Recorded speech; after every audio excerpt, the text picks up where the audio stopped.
હું કેટલાક હકારાત્મકતાથી મને કેવા ફાયદા થયા છે એની હું તમને વાત કરીશ. તો હું જ્યારે નેશનલ પોલીસ એકેડેમી હૈદરાબાદ ખાતે તાલીમમાં હતો તો મારી પરેડ આમ સામાન્ય રીતે બીજા મારા સાથીઓ કરતાં નબળી હતી.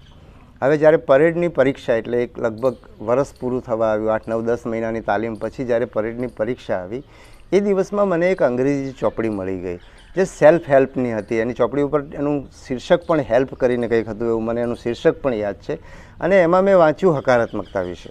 અને પરીક્ષાના આગલી જ રાત્રે હું પરીક્ષામાં બેસ્ટ કરી રહ્યો છું, હું શ્રેષ્ઠ પરેડ કરી રહ્યો છું, બધા લોકો બહુ મારા વખાણ કરી રહ્યા છે. અને એ રીતે હું વિચારતો રાત્રે સૂઈ ગયો. અને પરિણામે બીજા દિવસે મારે જે પરેડ લેવાની આવી, પરેડનો મારે કમાન્ડ આપવાનો, તો એ કમાન્ડ બોલતો અને હું શ્રેષ્ઠ કમાન્ડ આપી રહ્યો છું ને બધા બહુ ખુશ થઈ ગયા છે. એ રીતે વિચારતો હું રાત્રે સૂઈ ગયો અને મેં ખરેખર શ્રેષ્ઠ પરેડ આપી. અને 2-3 દિવસ સુધી મારી એકેડેમીમાં હું ટોક ઓફ ધ ટાઉન, એટલે બધા લોકો એક જ વાત કરે કે આને શું થઈ ગયું હતું. અને પછી થોડા સમય પછી અમારા ડાયરેક્ટર બદલાઈ ગયા અને નવા ડાયરેક્ટર આવ્યા. તો એમની સામે પણ જે કમાન્ડ આપવાના હતા એ કમાન્ડ મેં આપ્યા, જે મારા માટે ક્યારેય શક્ય નહોતું, કારણ કે મારામાં એ એબિલિટી જ નહોતી. પણ જે માત્ર હકારાત્મકતાથી આ વસ્તુ બદલાઈ ગઈ એનો મારે તમને અનુભવ મેં તમને કહ્યો. એ પછી હું બીજો અનુભવ કહું છું કે એના થોડા વર્ષો પછી, 3-4 વર્ષ પછી હું નેશનલ પોલીસ એકેડેમીમાં એક તાલીમ કોર્સ માટે, એકાદ અઠવાડિયાના તાલીમ કોર્સ માટે ગયો અને અમે સાંજે બેડમિન્ટન રમતા હતા. તો મારી સાથે એક તમિલનાડુ કેડરના પ્રતિક ફિલિપ કરીને મારાથી બહુ સિનિયર અધિકારી, અમે બંને સાથે મેચ રમતા હતા. અને પ્રતિક ફિલિપ એકદમ એવા પોઝિટિવ ઓફિસર કે, અને એમણે ફ્રેન્ડ્સ ઓફ પોલીસ કરીને એક સ્કીમ શરૂ કરી જે છેવટે આખા દેશમાં એ સ્કીમનો અમલ થયો. એવા જબરા અધિકારી, એમની સાથે હું બેડમિન્ટન રમતો હતો. અને અમારી પહેલી મેચમાં હું 9 લવથી આગળ હતો, એટલે કે મારા 9 પોઈન્ટ હતા અને એમનો 0 પોઈન્ટ હતો. અને એ મેચ એ 15-9થી જીતી ગયા. અને એ પછી બીજી 2 મેચ અમે જે રમ્યા એ પણ એ જીતી ગયા. અને મેચ પૂરી થઈને એટલે એમણે મને એમ કહ્યું કે હસમુખ, तुम्हारी गेम मुझसे अच्छी थी लेकिन मैं अपनी पॉजिटिविटी से जीत गया. તો મને સમજાણું કે હું 9 લવથી આગળ હતો. પણ અને હા, એમણે મને એમ કીધું કે હું દરેક સર્વિસ વખતે હું મારી જાતને એમ કહેતો હતો કે જીતું તો છું, હું જ જીતું છું. અને એના કારણે તમારી ગેમ મારા કરતાં સારી હોવા છતાં હું 3-3 મેચ જીતી ગયો.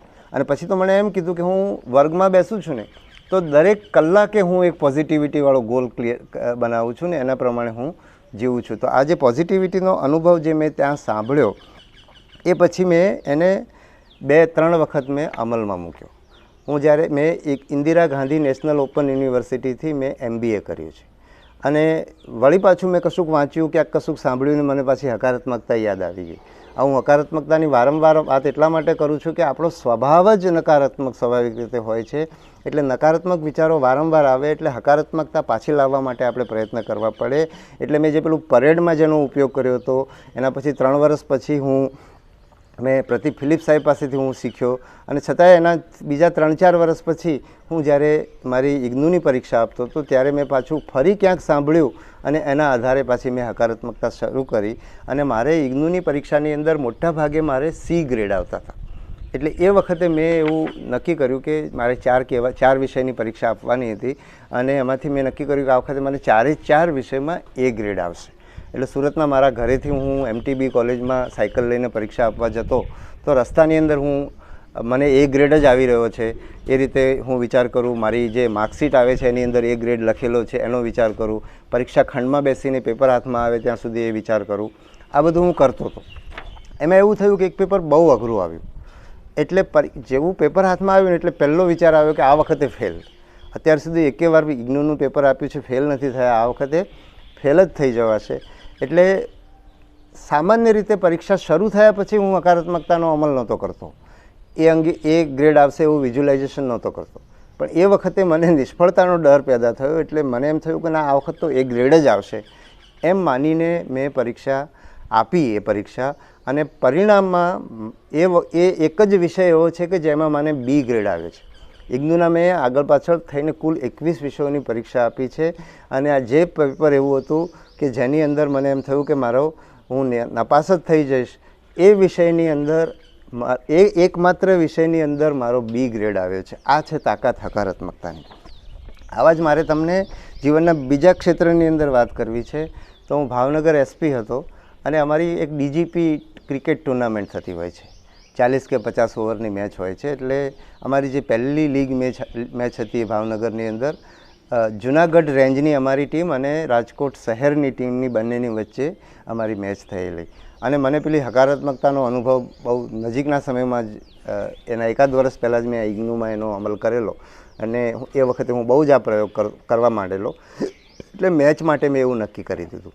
અને જ્યારે બંને ટીમો રમવા આવી ત્યારે ખબર પડી કે રાજકોટની ટીમમાં તો 2 કે 3 ખેલાડીઓ એવા હતા કે જે રણજી રમેલા હતા. છતાં મેં નક્કી કરી દીધું કે ભાઈ મેચ તો આપણે જ જીતવાના છીએ. અને પરિણામ એવું આવ્યું કે અમે લોકો અમે કંઈક ટોસ હાર્યા ને અમે પહેલું બેટિંગ આવ્યું ને વારંવાર અમારી વિકેટો પડવા માંડી. અને દરેક વિકેટ પડે ને નવો બેટ્સમેન જાય એટલે હું એમ કહું કે મેચ તો આપણે જ જીતીએ છીએ. બરાબર. અને અમારો સ્કોર પણ આઈ થિંક બહુ ઓછો હતો. 129 કે એટલા જ 40 કે 50 ઓવરની મેચની અંદર 129 કે એટલા જ રન થયેલા. અને પછી સામેની ટીમ પણ પ્રમાણમાં સારું રમી રહી હતી. અને સતત હું બાઉન્ડ્રી પર જે અમારો ફિલ્ડર હોય ને એના માધ્યમથી એમ કહું કે બધાને વાત પહોંચાડો કે આ મેચ તો આપણે જ જીતીએ છીએ. અને પરિણામે એવું વાતાવરણ ઊભું થયું કે અમે સામેની ટીમ આટલી મજબૂત હતી, અમારો સ્કોર આટલો નીચો હતો, છતાં પણ અમે આ મેચ જીતી ગયા. અને એમ પછી એક લીગ મેચ રમાતી રહી અને અમે છેલ્લે ફાઇનલમાં પહોંચ્યા. અને ફાઇનલની મેચ ખેડામાં હતી. અને ખેડાની અંદર અમે એ જે મેચ રમ્યા એમાં અમે જ્યારે ટોસ ઉછાળવાનો હતો ત્યારે કોઈકે એવું કીધું કે આ જે પીચ એવી છે કે જે લોકો ટોસ જીતશે એ લોકો બેટિંગ લેશે, એ લોકો ફિલ્ડિંગ લેશે અને એ લોકો મેચ જીતશે. એટલે મેં એવું કીધું કે ટોસ ગમે તે જીતે, મેચ અમે જીતવાના છીએ. આ હું ટોસ ઉછાળતા વખતની વાત કરું છું. અને એ વખતે સામેની ટીમમાં બહુ સિનિયર અધિકારી જે હમણાં જ 2-1 વર્ષ પહેલાં રિટાયર થયા ડીજીપી તરીકે શિવાનંદ ઝા સાહેબ અમદાવાદની ટીમમાંથી હતા. અને એ અમદાવાદની અંદર જોઈન્ટ કમિશનર તરીકે એટલે મારા કરતાં બહુ સિનિયર અધિકારી હતા. એટલે એમણે તરત કોમેન્ટ કરી કે હસમુખ થોડા આપ જ્યાદા ही બોલ रहे हैं. તો મને થોડોક સંકોચ થયો પણ મેં કીધું સર મેચ તો હમ ही જીતને વાલે. હવે એ મેચમાં પણ અમારે 125-30ની આજુબાજુ જ અમે ટોસ હાર્યા, અમારું બેટિંગ આવ્યું, અમારી ફટાફટ વિકેટો પડી અને અમે 125-30 રનની આજુબાજુમાં અમારી ઇનિંગ સમેટાઈ ગઈ. અને પછી અમારી ફિલ્ડિંગ આવી. અને ફિલ્ડિંગ વખતે ખાસ કરીને શિવાનંદ ઝા સર જે અમદાવાદની ટીમના કેપ્ટન હતા એ જામી ગયા. અને છતાંય હું તો એમ જ કહું કે ગમે તે થાય મેચ અમે જ જીતવાના છીએ. 5 ઓવર બાકી હતી ત્યાં સુધી એમની ઘણી બધી વિકેટો બાકી હતી ને એ લોકો જીતે એવું 100% ખાતરી હતી. અને એ ખંડવાવાલા સાહેબ જે એમના કરતાં પણ સિનિયર અધિકારી એ મેચ જોવા માટે આવેલા હતા. એટલે એ કે હસમુખ હવે હું જાઉં છું એમ. અને મેં કીધું સર આપ જાઓ છો પણ હવે મેચનું એમ કે પરિણામ ફાઇનલ છે. એટલે મેં કીધું સર મેચ તો અમે જ જીતવાના છીએ. તો એમ કે હસમુખ અભી वो संभव नहीं है. मैंने कहा सर आप देखिएगा मैच हम ही जीतने वाले. મને પણ સાચું કહું તો અંદરથી જેમ તમને પરીક્ષામાં થાય છે ને એમ મને પણ થતું હતું કે હવે મેચ જીતવી શક્ય નથી. પણ મેં તો સતત એમ જ ચલાવીને મારા ખેલાડીઓને બાઉન્ડ્રી ઉપર એમ જ કહેતો રહ્યો કે મેચ તો આપણે જ જીતીએ છીએ. અને પરિણામ એ જ આવ્યું કે એમની વિકેટો ફટાફટ પડી અને અમે લોકો મેચ જીતી ગયા. અને મેં ખંડવાવાલા સાહેબને ફોન કર્યો કે સર અમે મેચ જીતી ગયા છીએ. આ છે હકારાત્મકતાનો જાદુ. કોઈ પણ પરિસ્થિતિ ગમે તેવી વિકટ હોય, હકારાત્મકતાથી ફાયદો એ થાય છે કે આપણને રસ્તો મળી જાય છે. આપણને ચાલો મેં પહેલાંમાં એ ગ્રેડની અપેક્ષા રાખી હતી, એ ગ્રેડ નથી આવ્યો પણ આપણો પ્રયત્નથી હું નાપાસ થતો બચી ગયો, બી ગ્રેડ આવ્યો. એટલે આપણે જે પણ મેળવી શકીએ છીએ એનાથી થોડુંક વધારે તો આપણને મળી શકે છે. એટલે હકારાત્મકતા આ રીતે આપણને ઉપયોગી છે. હવે એટલે આપણે સતત ક્રિએટ કરવું પડશે, એના કારણો ઊભા કરવા પડશે અથવા તો માનવું જ પડશે, બીજો કોઈ રસ્તો નથી. તમને એમ થશે કે હકારાત્મકતા લાવવી ક્યાંથી, કેવી રીતે કરવું? તો કેવી રીતે કરવું એ સિમ્પલ છે, ભાષામાં ક્રિએટ કરવું. આપણા લોકોને કહેવું, આપણી જાતને કહેવું, આપણા સાથીઓને કહેવું કે આ વખત તો મારું તલાટીમાં થઈ જ જવાનું છે. બરાબર, ભલે અંદરથી આપણને ડર લાગતો હોય એ અંદરનો ડર દૂર કરવા માટે થઈને જ આપ કરી રહ્યા છીએ, અને જ્યારે પણ ડર ઊભો થાય ત્યારે એના બદલામાં આપણે હકારાત્મકતા ક્રિએટ કરીને એમાંથી શ્રેષ્ઠ પામવાનો આપણે પ્રયત્ન કરવા માટે આ કરી રહ્યા છીએ. એટલે બહુ સ્પષ્ટ છે કે આપણે આપણી ભાષામાં એને ક્રિએટ કરવાનું છે, બરાબર. તો આપણે સતત એ બોલ્યા રાખવાનું છે, કહેવાનું છે કે આ વખતે તલાટીમાં થઈ જવાનું છે, સરસ તૈયારી થઈ છે, માનસિક રીતે પણ હું મજબૂત છું, આગળની પણ બધી તૈયારી કરીને રાખી છે, કેવી રીતે જવાનું છે, પરીક્ષા ખંડની અંદર પણ હું હકારાત્મકતા જાળવી રાખવાનો છું, મને આની ચાવી જડી ગઈ છે પાસ થવાની. એ રીતે આપણે આપણી જાતને સતત કહેવાનું છે.